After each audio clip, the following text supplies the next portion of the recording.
Praise the Lord. प्रभु की महिमा में एक बार फिर से हम आपका स्वागत करते हैं। आज परमेश्वर का वचन बात कर रहा है हमसे और आपसे। यिर्मयाह 31 उसकी 3री आयत में, मैं तुमसे सदा प्रेम रखता आया हूँ, इस कारण मैंने तुझ पर अपनी करुणा बनाए रखी है। परमेश्वर का वचन बता रहा है, मैं तुमसे सदा प्रेम रखता आया हूँ। परमेश्वर हमसे और आपसे सदा प्रेम करने वाला परमेश्वर है, जो उसका प्रेम कभी खत्म ना होने वाला प्रेम है। खुदा ने ऐसा प्रेम किया और आजकल हम कैसा प्रेम करते हैं एक दूसरे से, जो खत्म हो जाता है, थोड़ी देर का है, उसके बाद वो प्रेम खत्म हो जाता है। जब हम पहले रहते थे तो हम लोगों को लगता था कि प्रेम अच्छी चीज है और उसको करना चाहिए, पर आप कर रहे हो, सामने वाला आपसे नहीं कर रहा है।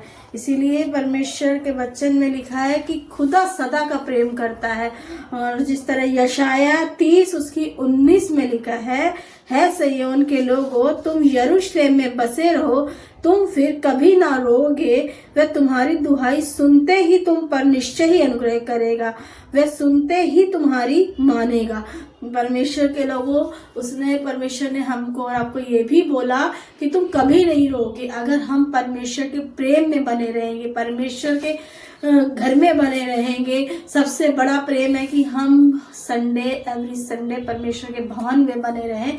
खुदा हमको और आपको वहाँ देखता है, उस प्रेम भरी आंखों से वो हमको और आपको देख रहा है कि मेरे बेटी मेरे बेटे आज कौन आया भवन, कौन नहीं आया। खुदा का हम लोग को देखता है और उसने हमसे और आपसे एक सदा के लिए वादा किया, सदा के लिए, जो हमसे कोई वादा नहीं करता है। कोई भी होगा अपना प्रॉमिस तोड़ देता है, पर परमेश्वर प्रॉमिस ना तोड़ने वाला परमेश्वर है।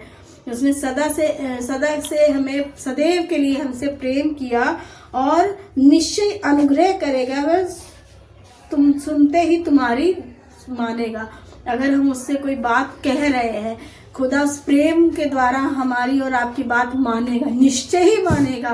क्यों? क्योंकि खुदा ने पहले हमसे इस बात को कहा कि हम सदा के लिए प्रेम रखते हैं और वो हमारी और आपकी बात को मानेगा।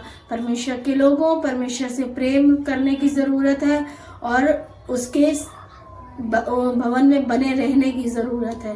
Praise the Lord, God bless you.